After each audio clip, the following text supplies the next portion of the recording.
Hi, everyone. Welcome to the Modern Marco Polo travel logs from my trip to Europe in 2004. I was 23 years old. This is Laura Newberry-Yokley. And as you know, I am a spiritual sojourner, or as you don't know, definitely a spiritual sojourner, but also a real life sojourner. And um, I'm reading my logs, my star date logs, and sharing a little bit of thought, process, and insight as I am traveling. So we are going to read May 13th, 2004 in this episode. And I'm happy to share I'm on the train on my way to New York City. Is this the train to New York? Yes, but you can't board yet. An old Black woman dressed in a red suit with white stars and very chic shoes and sophisticated glasses said to me. She also had a black cap on, elegant. Like India, the trains are unmarked, but unlike India, there are many more people to tell you where to go and how to organize. We Americans like organization. And on a cargo car, a large cardboard box read, reuse at least 5 times. Why not reuse until it falls apart? We don't allow for recycled, used, old things. We want a new notebook to write in, new containers of bleach, and we eat out of paper containers that are put into paper bags. Napkins, straws, cups, lids, ketchup packets. If we could all just take the time to digest our food, fill our time instead of racing away from it, perhaps our trash would be minimized. I have been drinking more water, eating vegetables, and sleeping well, healthier than I have been in months. There is much that I haven't recorded in the past 5 days, only because there has been much celebration and experiencing to be had.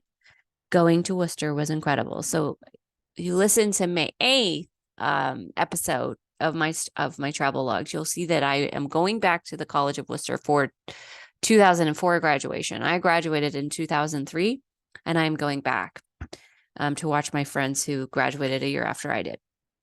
So going back to Worcester was incredible. A graduation of my own of sorts, as it were. A completion of an entire year. A year of growth, change, and liberation. And the best part is that I was willing to share it with others, share all of my struggles, trials, upset, and growth with my own mentor and have her believe me.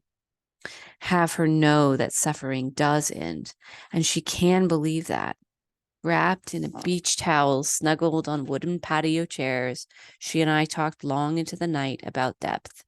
Crucial learning, a sharing from the both of us. Pittsburgh was refreshing and beautiful, and it was incredible to see my friend, to document. Okay. I wonder to know, and it is interesting to think about the people we meet and why, and what lesson is to be learned from them, or vice versa. What lesson are you teaching them? Here, there is incredible graffiti as we leave the Pittsburgh Amtrak station.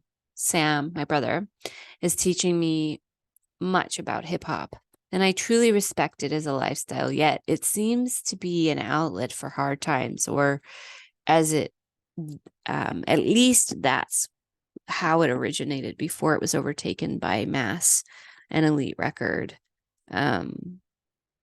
corporations. Perhaps I might have a chance to study my own culture in terms of femininity and spirituality, and the many others I can't wait to discover as well. Tarot reading for my advisor. Conditioning, rebirth, consciousness, creativity, new vision, projections, healing. For Laura, existence, that's me. Existence, guidance, maturity, sharing, understanding, abundance, and thunderbolts. Page 147 of She Who Changes by Carol P. Christ. Yet there remains the troubled problem of interpretation, as this example shows. If there is a deep meaning in a text, then there must also be a superficial one. If there is an essential meaning, then there must also be an inessential one. If there is overall truth, then there must be errors in detail. How do we know which is which? In other words, how do we know what the meaning anyone finds in a text is the one intended by its author and by God? In order to ensure that one interpretation is right while others are wrong, authorities outside the text itself must be appealed to. And the next page talks about the 7 points of mind training that were found in Start Where You Are by Pema Chodron. She is an American Buddhist nun, and I have read her books more prolifically than I have read the Bible. And I've read the Bible a lot. The first train, number 1. First train in the preliminaries, the basic meditation practice, shamatha, vipassana practice, and then Tonglen practice. Number 2, examine the nature of unborn awareness. Number 3, self-liberate, even the antidote. And number 4, rest in the nature of alaya, the essence. So I will need to look up the 7 points of mind training because I only wrote down 4. Okay. And then I am talking about absolute slogans, also from Pema Chodron. Number 1, I write down, regard all dharmas as dreams, or every situation is a passing memory. This is from page 21. This moving away from comfort and security, this stepping out into what is unknown, uncharted, and shaky, that's called enlightenment or liberation. This is from page 23. Affirmations are like screaming that you're okay in order to overcome the whisper that you're not. Last night, I met 2 men at the end of the year party. The first man was from the Netherlands, and he is getting his PhD in robotics. He talked to me about many things, but one of the things, note 2, that I particularly liked was that he thought the PhD is holding on to an idea and never letting it go. He said that it is not a matter of coming up with something creative or innovative, although that would be nice, but he said that it's a matter of stubbornness. Just don't let it go, he said, and you'll make it. So I was getting ready to go into my PhD program in California. After this trip, I was going to go back and move out to California to start in the fall of 2004. As you know, or as you don't know, I don't know why I say as you know, like assuming that people know, I don't know. And now I don't know. But what you might know is that I did not finish my PhD. I dropped down into a master's and then completed it. I didn't leave empty-handed. And boy, there are journals there too that must be unearthed. Just a wild journey there. Lots to discover. The other thing that he said that he is a pilot of little airplanes, and we were talking about overcoming the places that hold us and make us stuck. He is or was or always has been afraid of heights, but he said that being in an airplane is very different than being in a tall building, overcoming fears. He wants to be in a tube buried alive. I guess I've never been in such a small, confined space. I wouldn't know how I would react. And then I said, but where to draw the line here? This other gentleman works for the Human and Computer Interaction Department. Deeply, this is a word I don't know. Looks like the cross between speculative and intellectual. So we'll go with that. I had met him early in the afternoon when I was sitting with my back against a tree and my toes in the grass. He had noticed my goddess pendant and said that he bet that whoever bought it for me thought of me when they saw it. And of course, in the last episode, I was explaining that my parents had bought that for me, and I was very honored for that gift. It meant a lot. During the party, I talked to him long and hard about spiritual energy, hard things, inner nature, progression, many things. And every time we would embark on a new subject, he would ask me a question that deeply hit home. When I would respond, he would say, "I think that's healthy." I was very happy to be talking to him.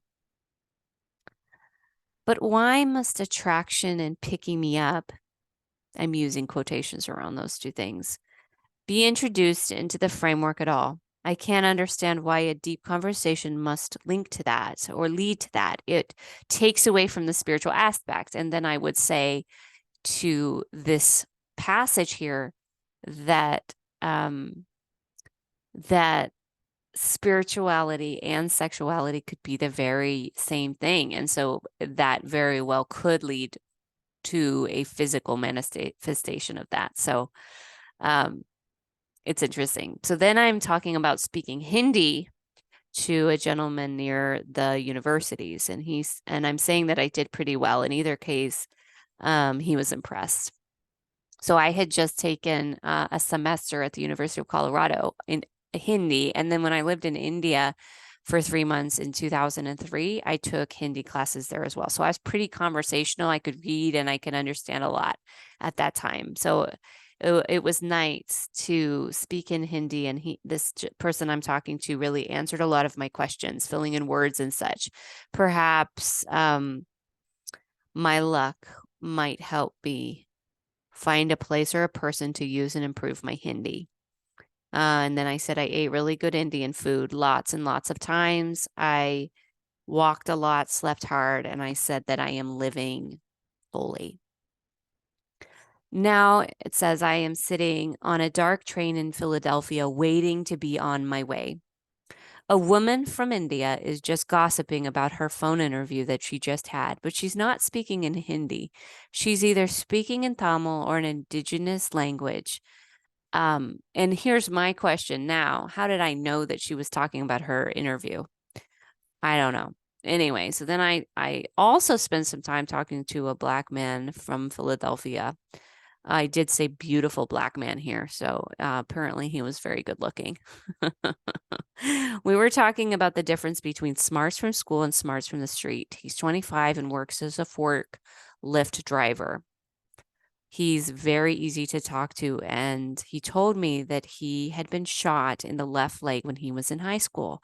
Perhaps the point of that education is not determined by only an academic environment. What I learned What I learned in college was both from within and without the classroom. Which forum is best? Perhaps we cannot quantify or qualify that. My friend has grown fat. Awesome. Welcome to Judgy Judgerson. And my other friend is in pain. Hopefully he'll be able to travel with me. My other friend is the same. She's in love with acknowledging that she's older. And then, okay. Then, okay. Either case, it was really important to see them. Another celebration of womanhood. I would go off on Monday for long periods of time with my advisor.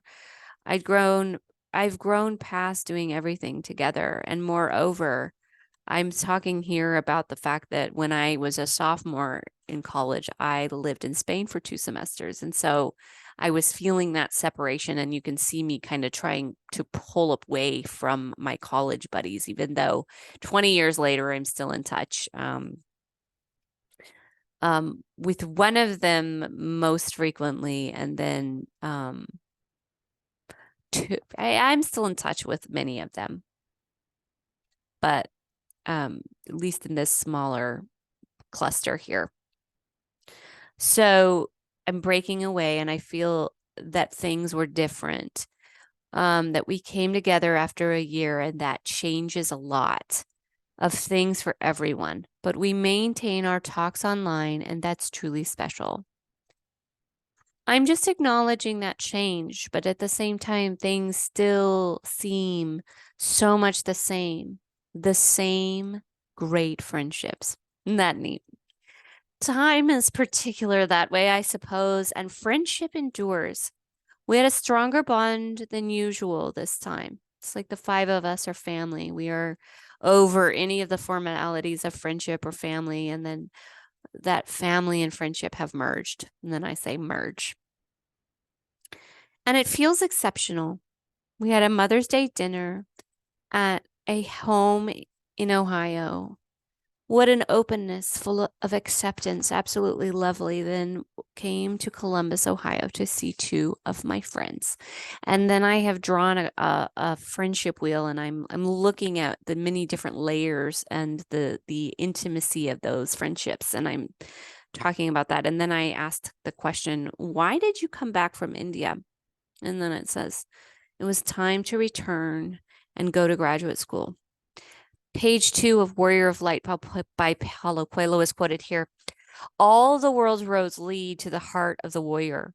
She plunges unhesitatingly into the river of passions, always flowing through her life. And that, my friends, is May 13th. So stay tuned for May 17th. I'll read that in the next episode of my travel logs, my travel diaries. And as the modern Marco Polo or the real Eat, Pray, Love lady, traveling the world and experiencing spirituality and food and love, discovering how to fall in love with myself. That was one of the biggest things that I was after here at this time, was just exploring all of that. So thanks for tuning in. I can't wait to see you on the next episode. So thank you again. Cheers. Mm-mm.